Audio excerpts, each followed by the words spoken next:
think recognizing that something feels uncomfortable or has a little bit of panic associated with it doesn't necessarily make it bad. It just means that you're doing something different, and over time, you'll learn. She was very encouraging, very inspiring, and she actually motivated me. I appreciate the fact that she was so authentic and very personable, and it really made me feel like connected to her story. What I aspire to be, just the best version of myself. You are listening to Unleash the Podcast, revolutionizing the way women grow, work, live, and lead, engaging interviews, insightful book reviews, and timeless gems to aid the modern woman in excelling personally and professionally. Hosted by the multi-passionate Tabitha D. James, Unleash the Podcast not only empowers listeners, but also equips them with applicable action-based resources for daily life. Hey friends, and welcome to this week's episode of Unleash the Podcast. We have yet another engaging and insightful interview coming your way shortly. But before we start, I just wanted to remind you that the links to the upcoming Unleash events can be found directly in the show notes. Do not miss the Online Strategy Summit. If that's something that could help you, your brand, your business, or someone you know, let them know. And the live podcast reporting that is going down on April 9th at Converse Space in Columbia, South Carolina. Snag your ticket before the spaces are gone. All right, that's enough on that. We have an interview. So I had a chance to chat with Miss Amma, who is an education, writing, and marketing professional who has a unique way of intertwining comedy, temperament, and understanding creativity to engage audiences and professionals. She is a sought-after speaker on topics such as leadership, group dynamics, learning, and optimizing temperament within your organization. Without further ado, check out this chat with Amma and I. Amma, thank you so much for taking time out of your day to be interviewed for the Unleash podcast. I'm super excited. Me too. Definitely looking forward to chatting. Thanks so much for having me. Lovely. So tell us a little bit about yourself, like where are you from, how were you as a child, what was your initial path or what did you think your initial path would be? Kind of give us some deep dive into the back end. So I will say that my initial path was something that to do with advertising. And to be completely honest with you, some of that was kind of informed by seeing Darren Stevens do it on Bewitched, if anybody watched that on Nick at Night, and just thought it looked cool, like getting to be creative, having ideas, share them with people, and hopefully have them go out into the world. So I was a big TV kid, very big book kid, turned into a big book person and a TV person. So all of those things kind of followed me along on my path. And overall, I've just always really been interested in talking to people and telling good stories and kind of making sure that those experiences can help them be successful, help them be happy, and help them be the best version of themselves.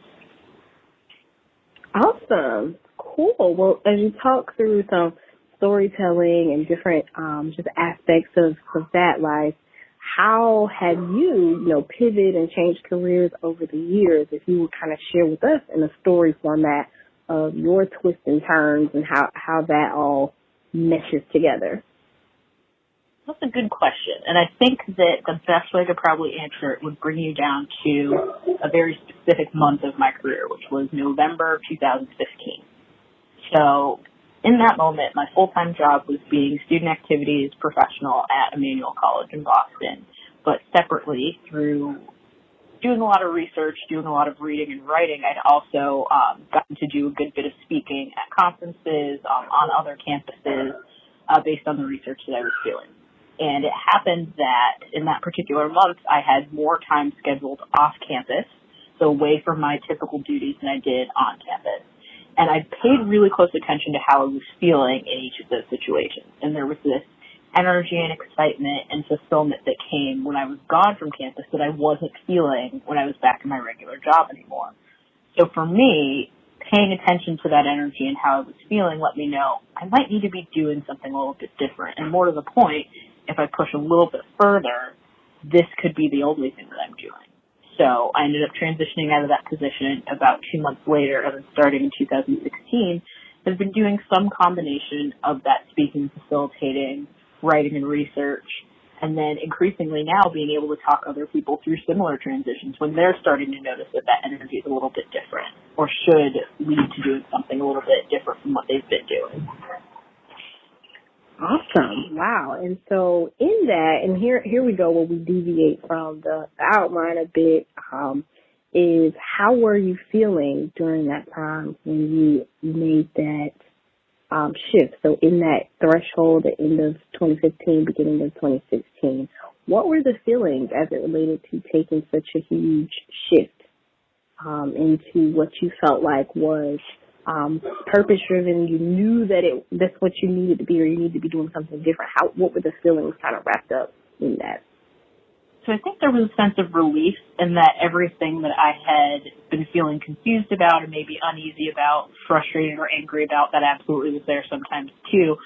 I started to understand the reasons behind it. So there was a sense of relief in that regard, but then there was also that sense of panic in that I've never worked for myself before. There's so many things I'm going to be responsible for that I've never done before. How's that going to work?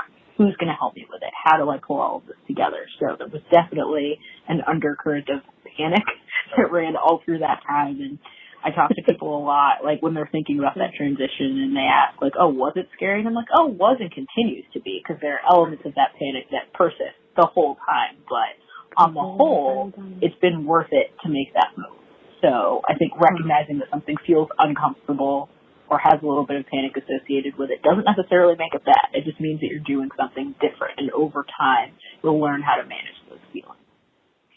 Yeah, and that's definitely something I like to just unleashing like your own greatness and not being afraid to walk in that uncertainty, because working for yourself or doing anything new, even I tell people a lot, when you switch something you get those like jitters, and so just think of like going out on your own, not to imply that fear on them, but just to let them know it may not be a walk in the park, but it's going to be an interesting walk wherever you're walking. You might be in a park, but the next day you might be in a parking lot. Like, who knows? It's the ebbs and flows are ever changing and evolving. So, or in a jungle or in some sort of post-apocalyptic landscape, like you don't know where you're going to go. But if you keep walking, on the whole, you're in more good places than you are bad. That part, exactly, nail on the head. So books, podcasts, Director Academy, and I'm just sure there's so many other things. Like, how do you continually unleash your own greatness while juggling it all? And the biggest piece of this question, I think, is and taking care of yourself. Sure.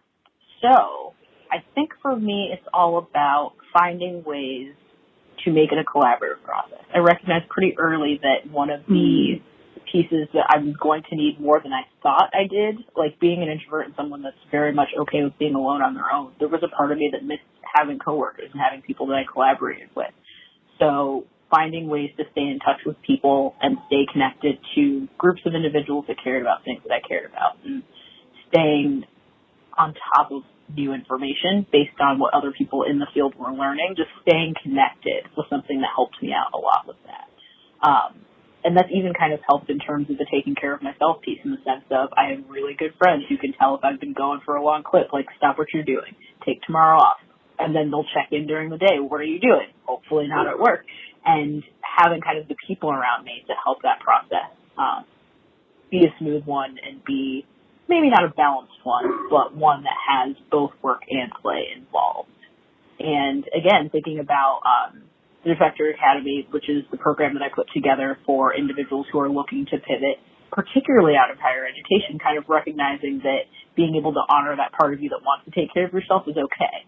So I think a lot of us feel guilty about the possibility of leaving our roles. How are students going to feel? How are our coworkers going to feel? And being able to value how you're feeling as well, that's something that I try to instill in everybody that I talk to, and then it kind of pushes me to live it in a more authentic fashion as well. Awesome. Thank you so much for sharing that and really diving in how it can overlap, right? How you can, serve others as well as serving yourself, and then be holistically taken care of. And I'm going to correct myself in not reading because it was a Defector Academy and I somehow said Director Academy. So there's a little more attentiveness needed there. But I'm so just impressed at how you have taken that transition to just create something to then support others who are currently in that space that you were in a few years ago. And it's awesome. So in saying this, you touched a little on how that inside feeling of knowing you needed to transition came. But if there's anything else that you would say inspired you to pursue all the things that you're doing now, is there anything or anyone that you would like to highlight or hone in on as it relates to inspiration? Well, I will say that I have good and supportive parents who, even when they don't fully understand what I'm doing, they kind of trust that I'm making a decision in a measured way and in a way that takes as many different processes into consideration. They know I'm a really thoughtful person. They know I'm a person that will try to do things in as particular and as measured of a way as possible. And I have a number of other people around me who kind of have that trust in me as well. So again, it's kind of a community piece of it, but family has been a big part of that as well. Not everybody has it, so I always like to shout out and be grateful for it where it is. Yeah, that's really good. Shout out to the family man, because even when they don't know, the ones that are still supportive in the uncertainty, that's an awesome thing to have. That is something that a lot of people just lack of having, and it's oftentimes when I'm working with people who don't have that, especially in my earlier days, it was kind of challenging to navigate through that process. I don't know if you've ever run into that, of like, oh my goodness, I didn't realize that in earlier times that was my norm and what I knew, of course, to have support. And so when there's a lack of it, or even the criticism that maybe comes along with jumping out, that was a tough one to be like, wow, whoa, how do you push past, right? So I'm very glad that you took the time to shout them out.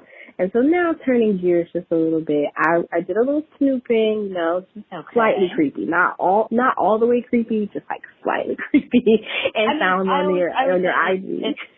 It's volunteered information, right? Like I put volunteered information. It's on the internet, right? Exactly. Nope, exactly. So I'm on there. Exactly. So I was on your Instagram and I saw that you were a jokester. So tell us more about the jokester life, and how that works. And then, you can shoot us a joke if you want, but definitely want to know how you put that into the lifestyle. Sure. So I definitely come from a family that has a collective, really good sense of humor. My parents are two of the funniest people that I know. And I actually have a joke about how my mom is my favorite comedian based on something that happened at brunch a couple of years ago. And it's just been the kind of thing that I've always really admired. I've admired the thought that it takes into making a point using a joke and being able to go in front of crowds and say something knowing full well they might not necessarily appreciate it. It's such a different mechanism from the kind of speaking and facilitating I do. So where I'm super comfortable going up and educating somebody on something and they'll either learn something or they won't. There's something so personal about if someone finds something funny or not, and how that shows their ability to relate to you and find common ground on certain things. So it's a really challenging form of writing. And originally I kind of got into it just to kind of break into a different way of challenging that writing muscle. And then the more I did it, the more I really, really enjoyed it and started to think about, well, what do I have a unique perspective on that people might find funny? And then eventually on a dare, decided to take that into a stand-up class about 2.5 years ago. And it's fun, it's challenging, and I've gotten to meet some really, really good people as a result of it. Awesome. Wow. I just am loving over here, like cheering from South Carolina, the way you're intertwining how all of these aspects can work into your life play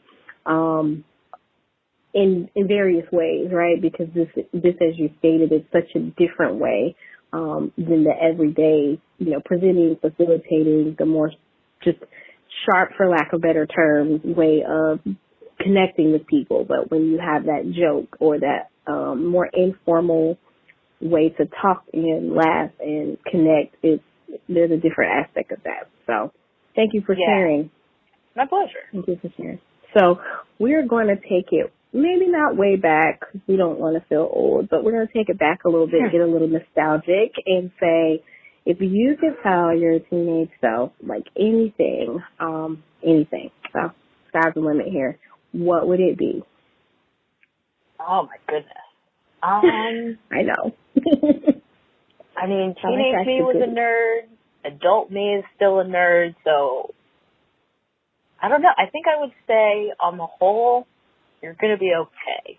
Because I think that having that anxiety of how is all this going to work out? Am I going to figure out what I'm supposed to be doing? Am I going to meet the people who are going to be my people?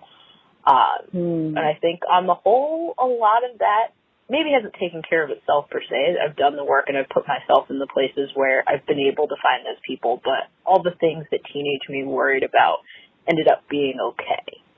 She lived through them. Sometimes it wasn't always easy, but she found where she was supposed to be and ultimately is getting what she wants out of life. So I would say, hang in there. It's going to be okay. All right. That's good. That's good stuff. Because those years, just remembering how uncertain you feel, no matter what you classify yourself as when you were a teen, whether it's a nerd or it's the funny kid or the whatever kid, it's just being a kid and going through those episodes of growing up and not really knowing and people always kind of asking you what you're going to do or how's things going to go and you're kind of thinking, I don't know, do you? Well, and I wonder if that's not another part of it too, is that people ask me all the time, well, I mean, we all got asked as kids, like, what we wanted to do, and I never really fully knew, but people ask me that now, and I still never really know. If you had asked me 5 years ago if I'd be doing this, I wouldn't have been able to tell you that. So who knows what it'll be in another 5 years. And all of that's okay. And I think that's a big part of it, too, is that if you don't know or if your answer changes, even if it changes down the road longer into your life than when people might think you would make those decisions, all of that's fine. It's totally fine. Exactly. And that, listeners, that's some adult advice also. It's okay. We're going to change. I was just thinking earlier today, who you were isn't who you're going to be. So, it's just not same body, different mindset, different experiences, different exposures. And so essentially it's okay to change. It's all right. So just giving people that validation that they don't need, but sometimes it's just comforting to know that it's okay. So thank you for that. Last but not least, I know how to connect with you because we've connected clearly, but how can the listeners connect with you after this? Where can they find you to learn more about what you offer and how they could potentially work with you? Give us all the details. Sure. So my website, ammamarfo.com, is where you can find all the information about the types of speaking I do, how you can book me for either individual coaching or for group programs, for workshops, keynotes, and things of that nature. I'm on Twitter and Instagram at Amma Marfo, so just my name, all one word, and that's where it gets a little bit silly. So you'll see more of the jokes and more of the things that I find funny or see that are a little bit weird in those spaces. But all of those are perfectly legitimate ways to connect, and I welcome the opportunity to talk to anybody who listens to this, wants to chat more, and if I can be of any help to you at all. Awesome. Well, thank you so much once again. It has been quite a pleasure to deep dive and learn a little more about you, and I look forward to future connections. Absolutely. Please stay in touch. Happy to come back anytime. All right. Have a good day. Quite engaging, right? Amma likes to classify herself as a nerd. She says she's been one her entire life, but that was quite engaging for a nerd. So shout out to her for giving the Unleashed Tribe some of her time. For you listening, be sure to rate, review, and share the podcast before you leave. Until next time. She was very encouraging, very inspiring, and she actually motivated me